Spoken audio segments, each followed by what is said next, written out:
And without further ado, it's a special honor and pleasure to introduce a friend as well, and that is Rabbi Suzanne Singer. It's all yours. Thank you so much, Debbie. I really appreciate it. So we're going to start off, because it's the first night of Hanukkah, with lighting the candles. I'm going to share my screen, and it has all the blessings. So if you have a Hanukkah, please join me.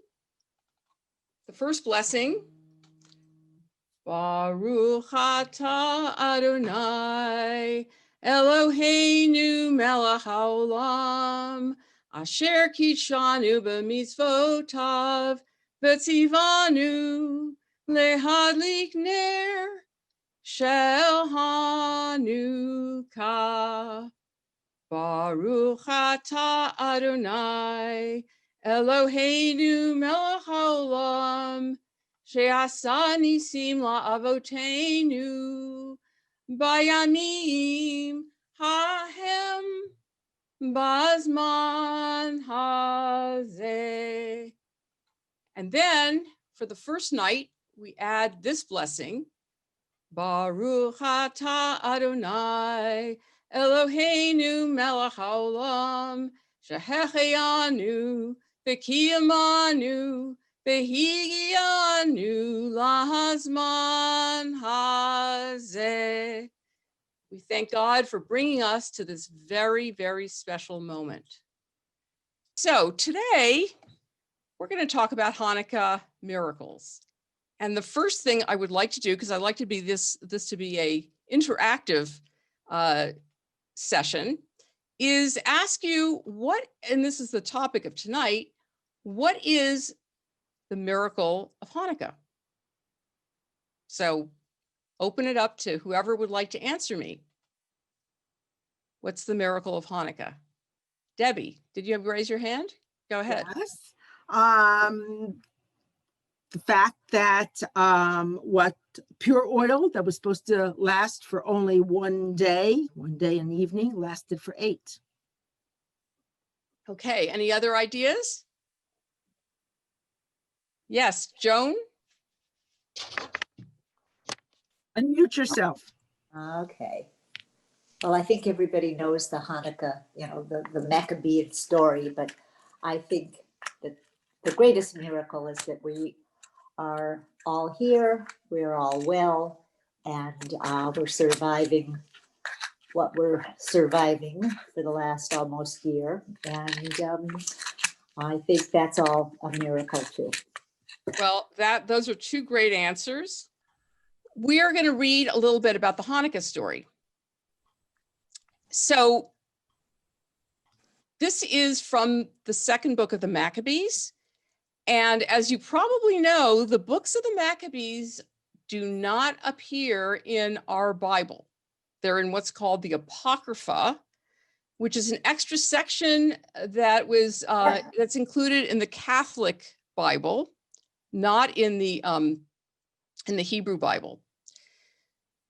Judah Maccabee, with his men, led by the Eternal, recovered the temple and the city of Jerusalem.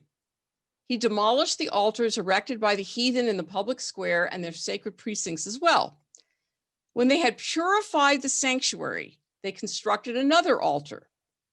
Then, striking fire from flints, they offered a sacrifice for the first time for 2 whole years and restored the incense, the lights, and the showbread.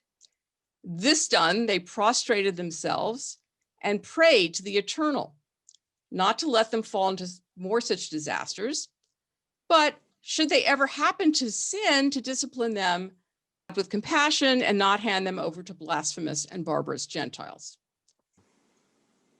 The sanctuary was purified on the 25th day of Kislev, the same day of the same month as that on which foreigners had profaned it. So you know that the reason the Maccabees fought against the Syrian Greek Empire is because they had taken over the temple and they had sullied it with, sacrifices of pigs and doing other profane things in the sanctuary. And on the 25th of Kislev, the sanctuary was purified. And of course, Hanukkah means dedication, and they rededicated the temple. The joyful celebration lasted for 8 days. It was like the Feast of Sukkot, for they recalled how only a short time before they had kept that feast while they were living like wild animals in the mountains and caves. And so they carried garlanded rods and branches with their fruits, as well as palm fronds, and they chanted hymns to the one who had so triumphantly achieved the purification of God's own temple. A measure was passed by the public assembly, which stated that the entire Jewish nation should celebrate these days every year. So I'm going to stop here for a moment and ask you what the holiday of Hanukkah is from what you just read.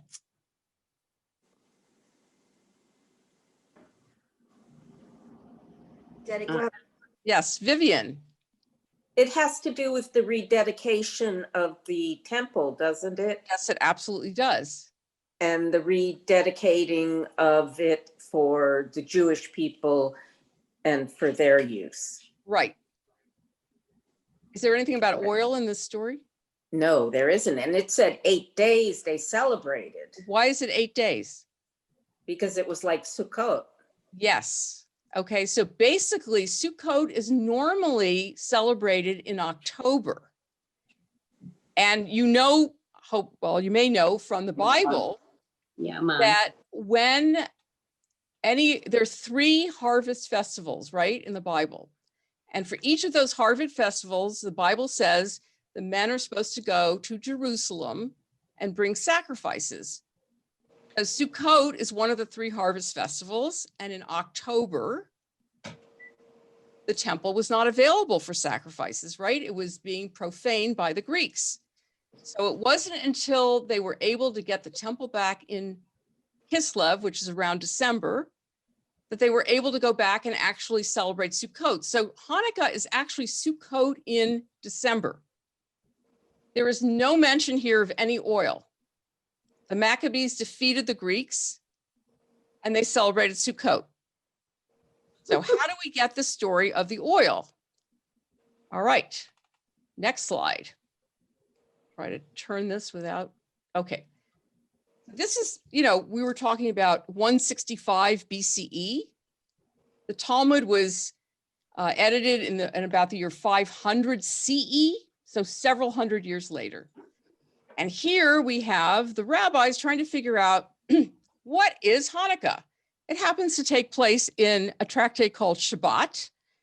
But as you may know, the rabbis will be talking about one thing and it'll lead to something else. And so they're in the middle of talking about the lights for Shabbat. And as long as we're talking about the lights for Shabbat, let's talk about the lights for Hanukkah. So they say, what is Hanukkah?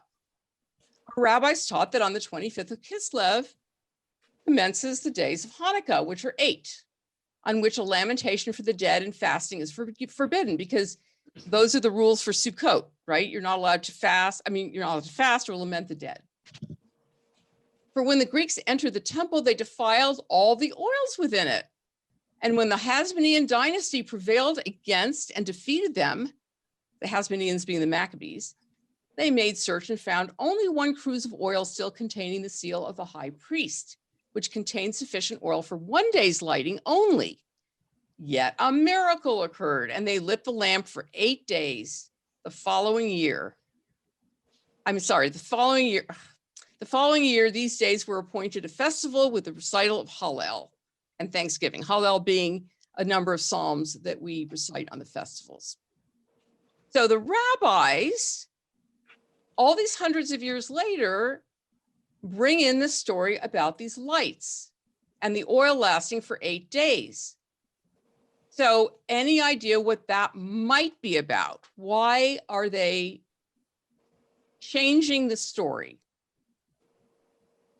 We don't know for sure. So your answer is as good as anybody else's because we don't know. Janet, did you want to answer? Does it have to do with the time of year and the fact of the winter solstice and the darkness? And so then the light occurred? I think that is part of it, definitely, that there are a lot of festivals around the solstice where it's very dark and there's lights. So that is definitely part of it. But Debbie, did you want to? Well, in the time of the Beit HaMikdash, initially even in the desert, when it was as the Mishkan, that the portable tabernacle was being built, the commandment was to Aaron, the high priest, to light the menorah. The menorah in those days, at that time, was not a Chanukah; it was a 7-branch menorah, and that was mandated to be lit. So the first thing, when the temple is defiled, you still have to put back all the normal things, the altar, the scrolls, all the things, including lighting the menorah.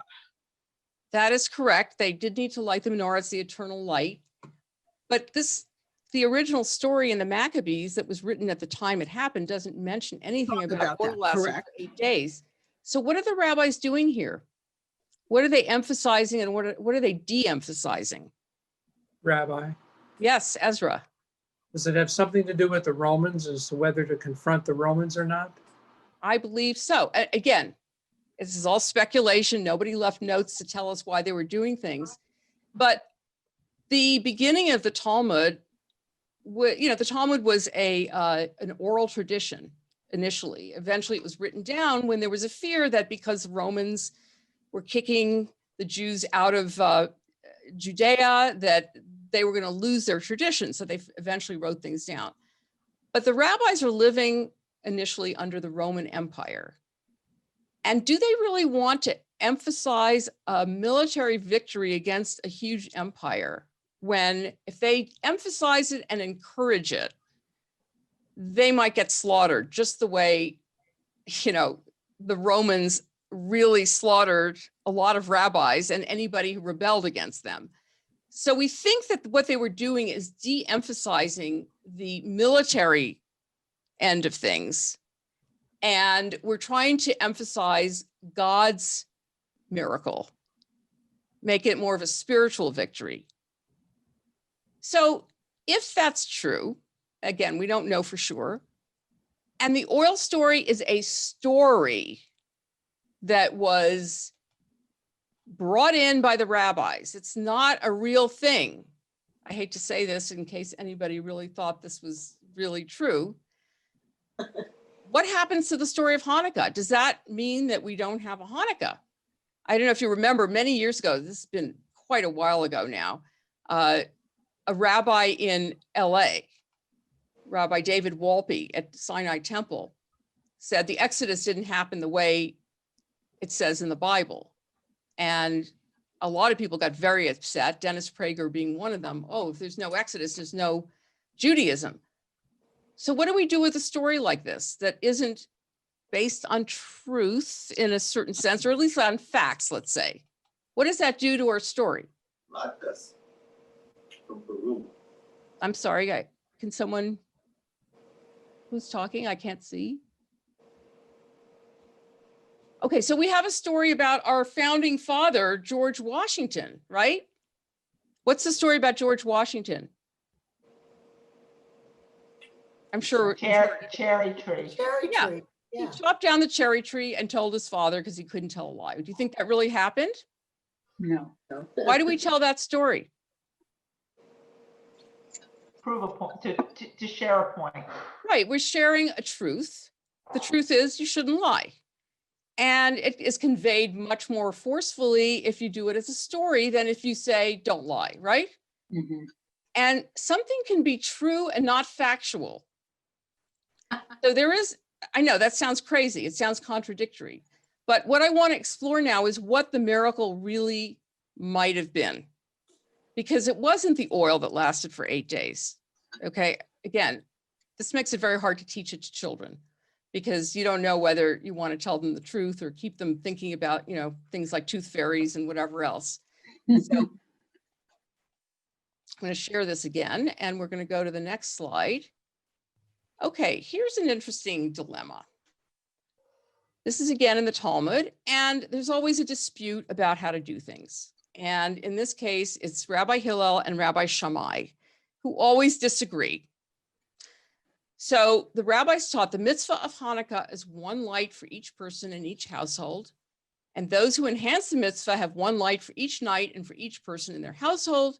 And those who most fervently enhance the mitzvah light in one of these two ways. Okay, so the dispute is not over whether or not there should be one for each household, but in what order should we do this? Now, the school of Shammai says on the first night one kindles 8 lights Wow. and henceforth decreases that amount. But the school of Hillel says that on the first night one kindles 1 light and henceforth continuously increases that amount. And we know that we, of course, follow Hillel. We don't follow Shammai. And different reasons are given for their positions. One said that the school of Shammai's reason is so the lights correspond to the number of nights remaining. And the school of Hillel's correspond to the number of nights past. One said the school of Shammai's reason is so the lights correspond to the sacrifices of the Sukkot festival, which were offered in diminishing number each day. And the school of Hillel's reason is the principle that in sacred matters we elevate, we do not lower the degree of sanctity. So let's unpack that. So this is supposed to be Sukkot in December. So according to Shammai, for Sukkot, we start with a lot of sacrifices and it diminishes every day. So that would be one reason to do that. The other reason is if there was enough oil that lasted 8 days, then you start with the 8 days and then there's less and less oil each day, right? But Hillel says you don't diminish holiness or sacredness. You don't start with 8 lights and go down to 1 because that's diminishing the holiness. And I think there are reasons actually to do both. Why might you want to do 8 and then diminish to 1? What would that accomplish, do you think?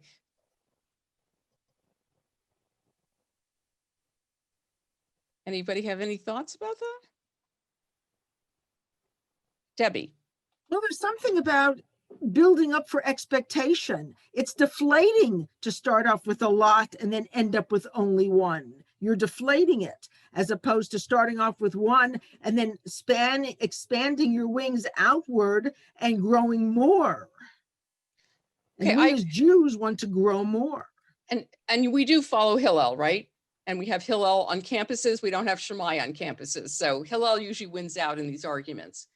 But there is also something to be said for finding holiness in darkness or finding light in darkness. So we're going to look at some of the different ways in which we can understand these different miracles. Okay, so Rabbi Arthur Waskow says, Hanukkah is the moment when light is born from darkness, hope from despair. The Maccabean revolt came at the darkest moment of Jewish history, when not only was a foreign king imposing idolatry, but large members of Jews were choosing to obey. You may not know this because this is another unfortunate lack in the way we're taught about Hanukkah, but yes, it was a rebellion of the Maccabees against the Greeks. But what led up to it was the fact that there was kind of a civil war going on in Israel at the time, or in Judea. There were people who wanted to be part of the Hellenistic culture. That was the prevailing culture at the time. And there were Jews who said, hey, you know, we want to be part of this culture. We don't want to have our separate culture and have us be cut off from the mainstream. And so there were Hellenizing Jews. I think today you might maybe think that Reformed Jews are maybe considered that way by the more Orthodox. Hey, we've incorporated ideas from the Enlightenment.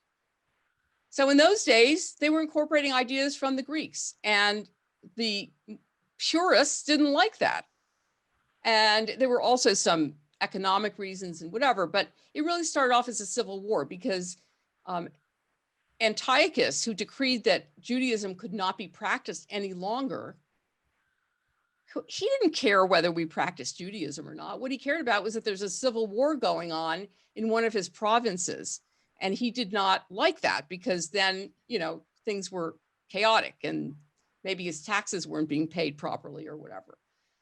So it starts off as a civil war. And then the Maccabees, who are the purists, who are the Orthodox Jews at the time, absolutely refused to allow any kind of, you know, Hellenistic influences onto the religion. But eventually they were being crushed and oppressed by the Syrian Greeks. And so they said, you know what, we're going to fight against this. Now, how could a little band of guerrillas fight against a big empire and actually win? That is very unlikely. And so the miracle is they said, we're still going to fight. Okay, let's see what some other people have to say. This is Rabbi Yitzhak Ginsburg. The opposites that form the graceful symmetry of Hanukkah are those of darkness and light.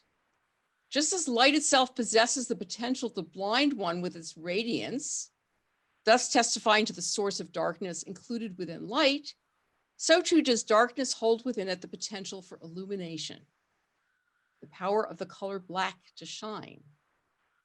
In truth, the hidden light inherent within darkness is infinitely more beautiful than the revealed light which we naturally experience. The miracle of Hanukkah represents the ability to revive the divine spark of light which resides hidden within the soul of every Jew, regardless of how oblivious he or others may be of its existence.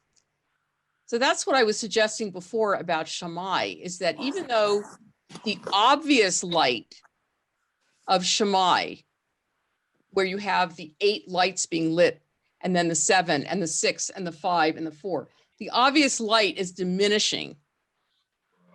But somewhere within the darkness that is increasing is a very profound light that needs to be found.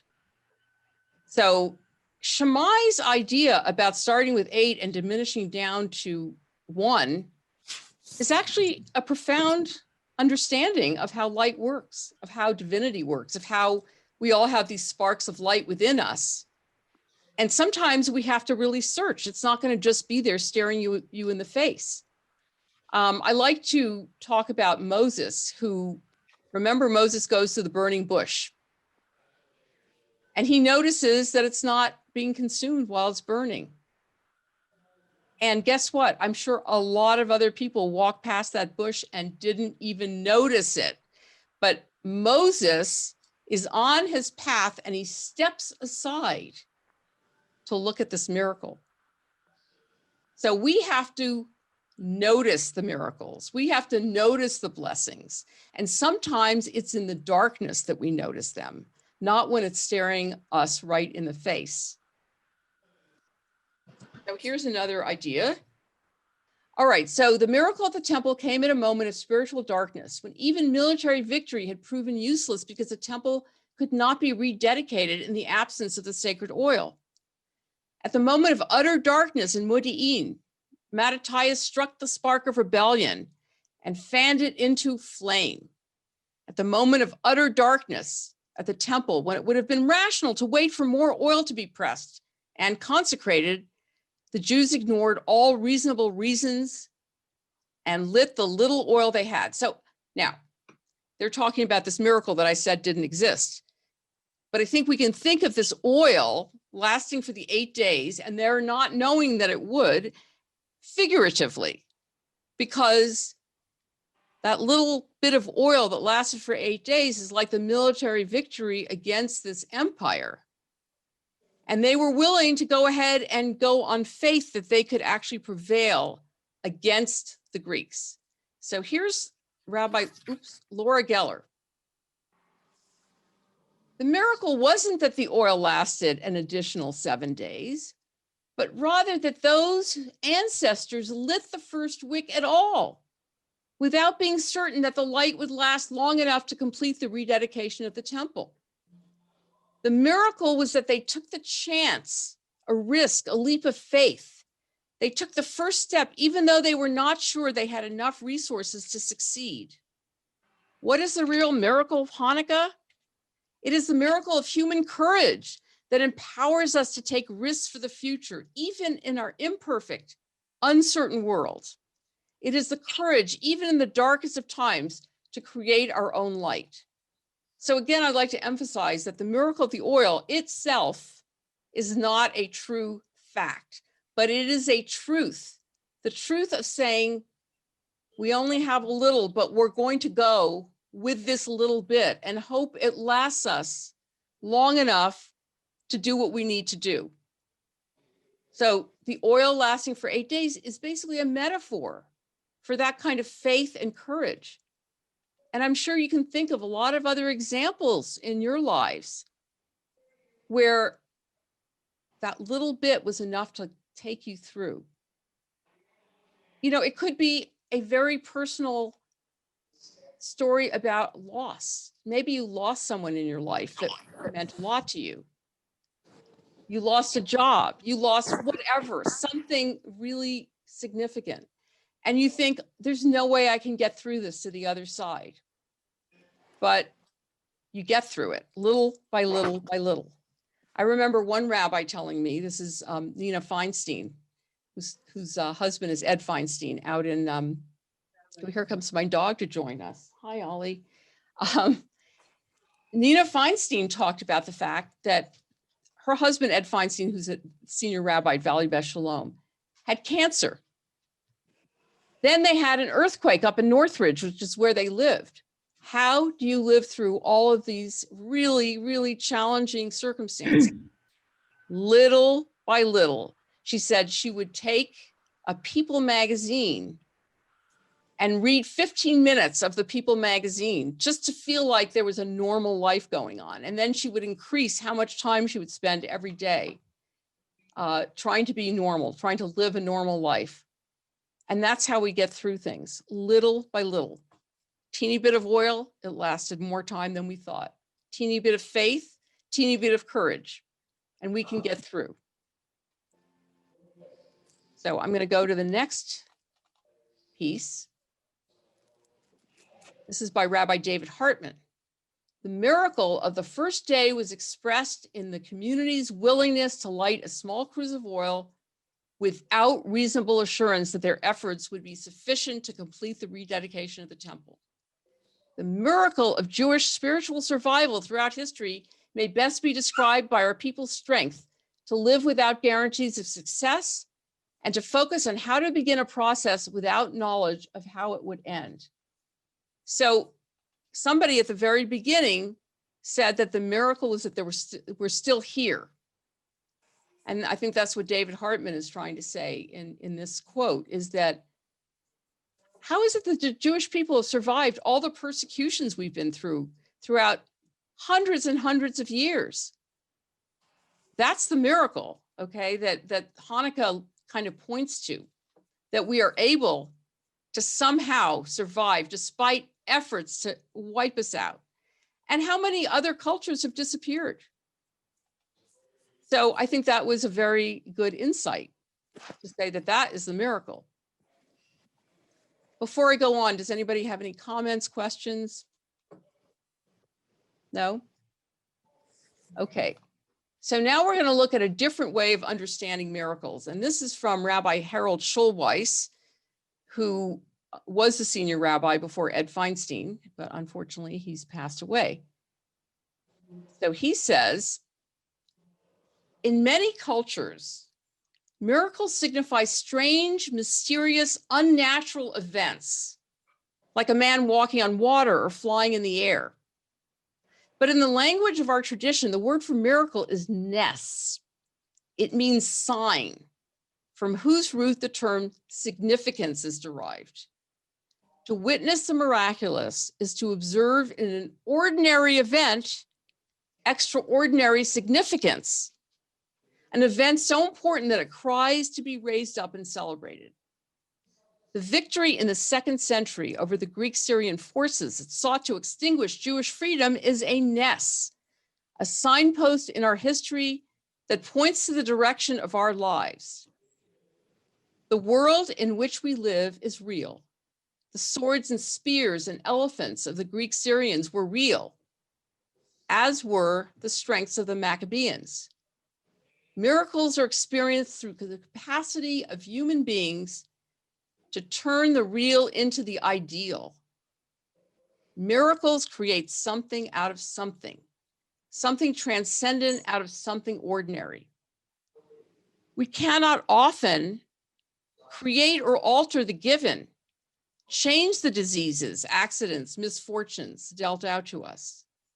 We can, more often than we expect, make something out of them, create something out of something. Negative experiences can be converted into affirmations of life.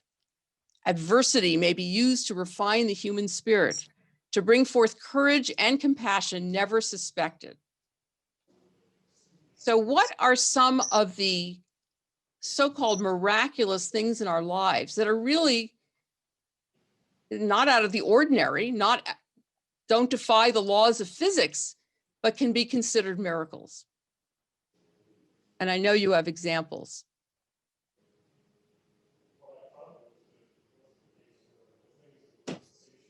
What seems miraculous in your life? Anybody have a child here? Did that seem miraculous to you, to have to give birth to a new human being?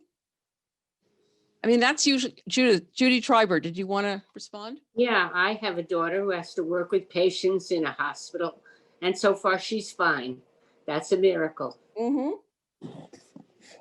So the fact that you can work in a hospital in the middle of COVID and survive that, it's an ordinary thing. It's the luck of the draw, but it seems miraculous, right? Yep. Giving birth to a child. Now, I have not done that myself, so I'm going to have to rely on you to give me that experience. I'm sure that you saw that child come and you're amazing, a new life, right? It's something ordinary. It's not, doesn't go beyond the laws of physics. People who create new businesses, there are all these people who started with some little project at home or something. And next thing you know, it became a great big business that had a lot of followers. I mean, there are all kinds of ways that we can look at our lives and say, wow, that's a miracle, right? Something extraordinary out of something ordinary, right? Gives us some faith that there's blessings out there. As I said, back to, Moses. There are lots of people who did not notice that burning bush, who did not turn aside from their path and go and look and go, whoa. If I have time later, I'll tell you about a Washington Post experiment that was very similar. In fact, I'll try to tell it very quickly. Okay, so the Washington Post wanted to know how people would experience art if the art was not in a concert hall or in a museum. So they tried an experiment. They took Joshua Bell, who was one of the finest violinists in the world, gave him a Stradivarius, which is one of the most incredible violins in the world, and had him play some incredible piece by Bach. But they stuck him in the subway in Washington, in the metro. And as you probably know, if you want to go see Joshua Bell, you're probably going to spend a lot of money. Well, this was free, right? It's in the metro. He was wearing a baseball cap and jeans or whatever. And they were worried about crowd control. How are they going to, how are they going to keep these crowds from, trying to see Joshua Bell? What do you think happened? Nobody paid attention except some children. Nobody paid attention. They all, people are going to work, they're going to school, they're doing whatever. What you said. Right? Nobody knew he was even there. They didn't know who he was. Right. He was wearing a baseball cap. He looked like some kind of bum, probably. Right? Nobody stopped. There was one group of people that did stop. Can you guess who that was? Exactly. The children. The children who were not jaded or not, with the blinders that we all have on. Tunnel vision. Exactly. So Moses walking along, I'm sure there were other people walking on the path. They didn't turn aside. They were busy. He turned aside. If you go back and read that, it says he turns aside. And that is the moment when God speaks to him, only when he turns aside. Before that, God doesn't just jump out at you. You got to also be willing to engage and to notice, right? Rabbi Brian Zachary Mayer says, we tend to define the miraculous as the impossible happening. Let me say that again. We tend to define the miraculous as the impossible happening. And this wretched definition means that we can never witness a miracle. Because as soon as the magical thing has happened, it's no longer considered impossible. It just happened. and therefore it's no longer a miracle. And this keeps us from considering the simplest things like a radish blooming or even an envelope to be miraculous. Miracles aren't flashy, but they are around us.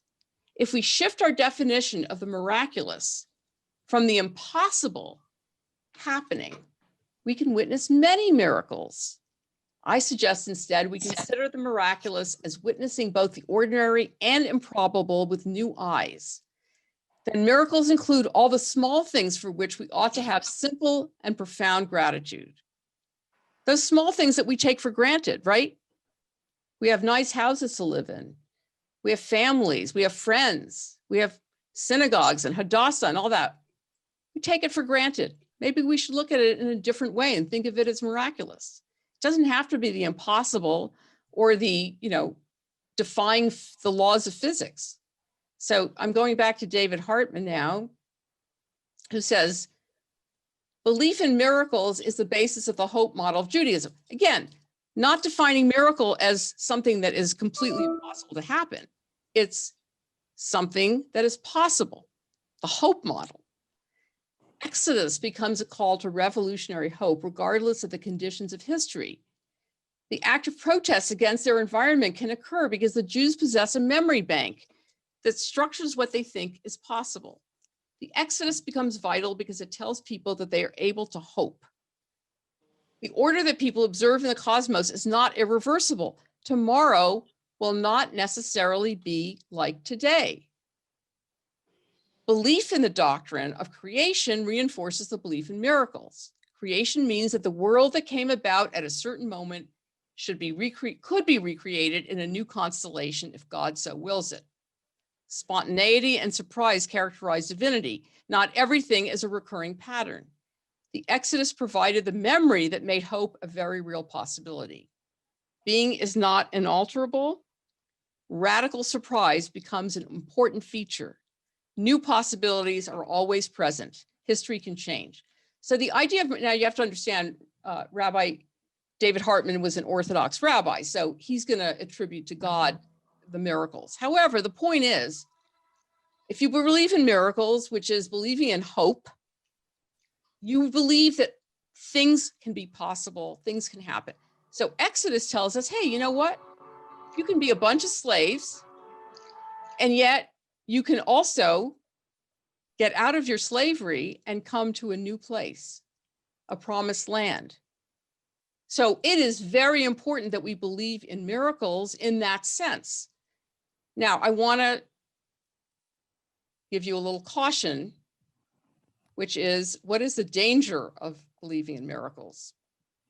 I'm going to give you two examples. This, Debbie, were you raising your hand? Go ahead. Sometimes you lose track of reality.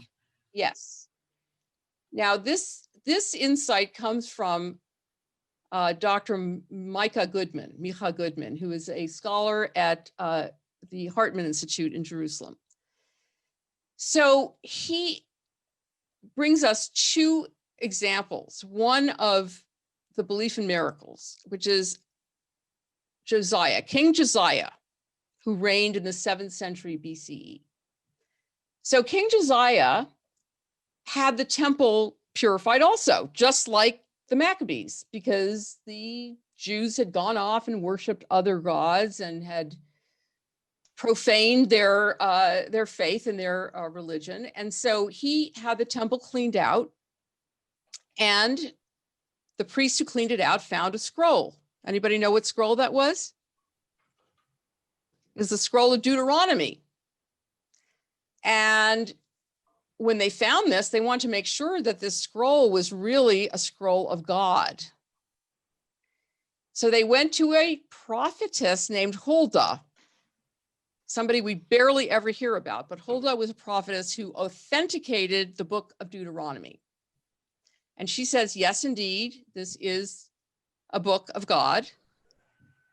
And she says that God also says about Josiah, because your heart was responsive and you humbled yourself before God when you heard what God spoke against this place and its people. In other words, God tells you in Deuteronomy, you better listen to the commandments, otherwise you're in deep, deep trouble. And Josiah, you know, tore his clothing and put ashes on his head because, oh my God, we've been so bad. But anyway, what Huldah is saying is, you humbled yourself to Josiah. You tore your robes, you wept, you realized, okay, now I will gather you to your ancestors and you will be buried in peace. Your eyes will not see all the disaster I'm going to bring on this place and on those who live here. So this is how Micah Goodman understands it. It's very possible to understand it differently. But basically, Huldah's saying, hey, God is on your side. You are going to be okay because you were faithful. You found the scroll, you decided it was time to repent. So you'll be okay. Don't worry about anything. So the kingdom of Judah is between Mesopotamia and Egypt. And there's always people coming from Mesopotamia or from Egypt to try to take over the land of Judah. So Josiah, believing in the miracle of God being on his side, decides he's going to go confront the Egyptians who were trying to, all the Egyptians were doing was trying to get through at a little point called Megiddo, and they weren't even interested in taking over Judea at that point. However, this guy decides he is going to go and stop them. Now, before we get to that, we get to the fact that Passover apparently had not been commemorated for a long time. And so King Josiah says, hey, it's time to start observing Passover. Passover being the story of the Exodus. And according to this understanding, God got us out of Egypt. And therefore, since God is on my side and God got us out of Egypt, God's going to be on our side for this war too. Even so, guess what happened? The Pharaoh, king of Egypt, who was going up to Assyria to try to conquer that kingdom, and Josiah got in the way to try to stop him, guess what happened? Josiah was killed. So in other words, what Debbie said on some level, the idea that you're not paying attention to reality, you're assuming God's going to be there. It's like that story of the people in the flood. God, you know, the guy's waiting for God to save him. So somebody comes with a rowboat. Hi, here I am to save you. No, I'm waiting for God. Okay, someone comes in a helicopter. Hi, can I save you? Nope, waiting for God to save me. And then some other vehicle is sent. And then the guy drowns and he goes up to heaven and says to God, I thought you were going to save me. And God said, I sent you a rowboat and I sent you a helicopter. Why didn't you take advantage? So this is the problem with believing in miracles, that you're going to maybe get yourself killed or something worse, or no, not worse, but as bad.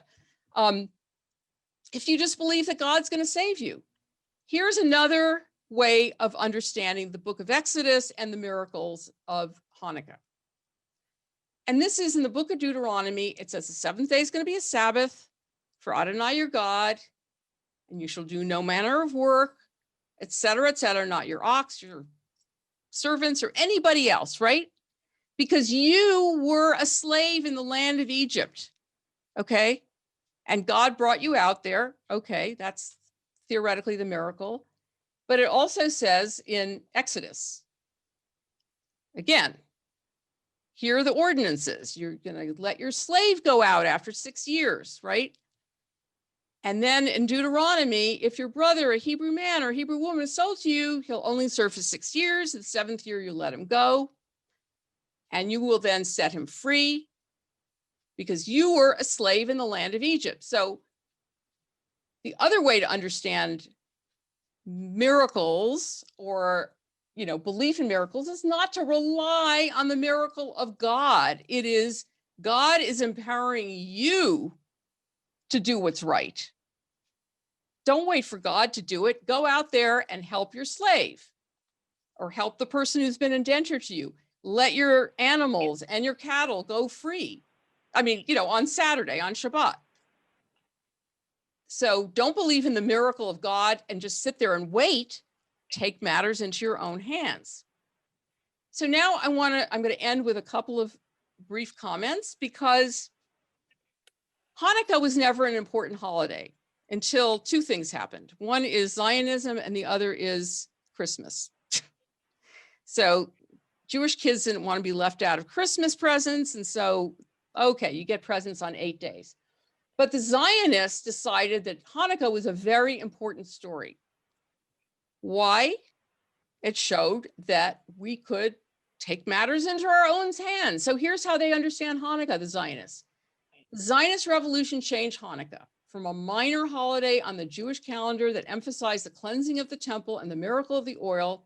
It became a celebration of Jewish nationalism and independence. In Israel, it came to symbolize the state itself and the Maccabees, the dedicated people who forged that state. A miracle did not happen for us. We did not find a cruse of oil. Some of my secular friends still sing. This is by somebody who wrote in the Jewish Week. So in other words, the Zionist revolution said there was no miracle. We did it all ourselves, right? We were able to create a new state of Israel. And the final comment is you cannot forget about miracles or forget about God, because that will make you arrogant. And Maimonides in the Laws of Hanukkah says, in the era of the Second Temple, the Greek kingdom issued decrees against the Jewish people, attempting to nullify their faith and refusing to allow them to observe the Torah and its commandments. They extended their hands against their property and their daughters. They entered the sanctuary, wrought havoc within, and made the sacraments impure. The Jews suffered great difficulties from them, for they oppressed them greatly until the God of our ancestors had mercy on them, etc. The sons of the Hasmoneans, the high priests, overcame them, slew them, and saved the Jews from their land. And what do you think happened after they did that? And why is it important to remember miracles and God? I don't know if you know this about the Jewish history, but the Hasmoneans became as corrupt as the Greek Jews that they were fighting within 100 years. And it's because of them that Rome took over, because first of all, they were persecuting people also. They were corrupt, which is why the Dead Sea sect developed. They got away from the city. They went to the desert to get away from the corruption of the big city, Jerusalem. And then, and I think it was in the years somewhere in the 30s BCE, two brothers were fighting over who should be the king. And by the way, the Hasmoneans took over the title of king and the title of high priest, which is a big no-no in the Jewish tradition. It's not supposed to be the same person being king and high priest. And the high priest is supposed to come down from the line of Aaron, which the Hasmoneans did not come from that line. So they perverted those institutions. And by the time the 30s came around, they were fighting over who should be the next king. And they invited the Romans in to solve that problem. And so the lesson to be learned from that, according to Maimonides and according to Rabbi Chaim Seidler-Feller, who gave a wonderful teaching on this, is that if you don't remember the miracles and God and humble yourself a little bit and take all the power only into your own hands, you will become corrupt. So the lesson here, I think, is that you need to balance a belief in miracles. Again, not miracles that go against the laws of physics, but miracles that mean incredible things can happen with faith and hope.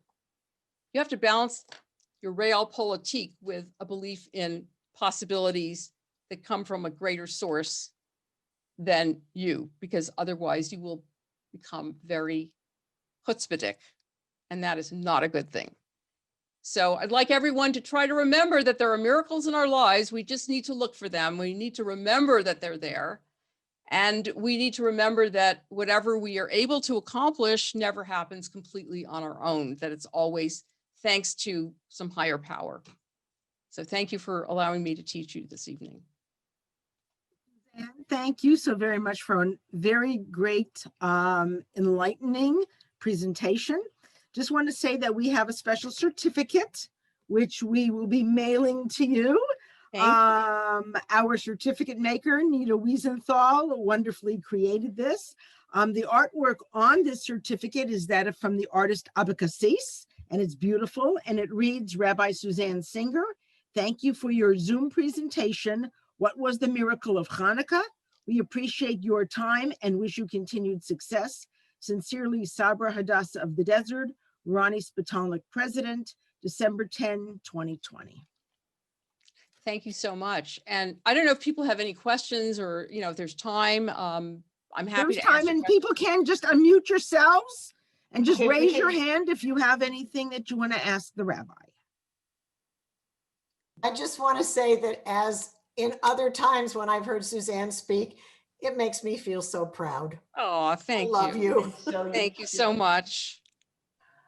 Are there any questions or comments? I have one comment. That was an incredible learning experience for me. Yeah. One of the things one of my takeaways, and I took some notes, Suzanne, so you may see yourself quoted in some of my messages that I have to send out on the odd occasion.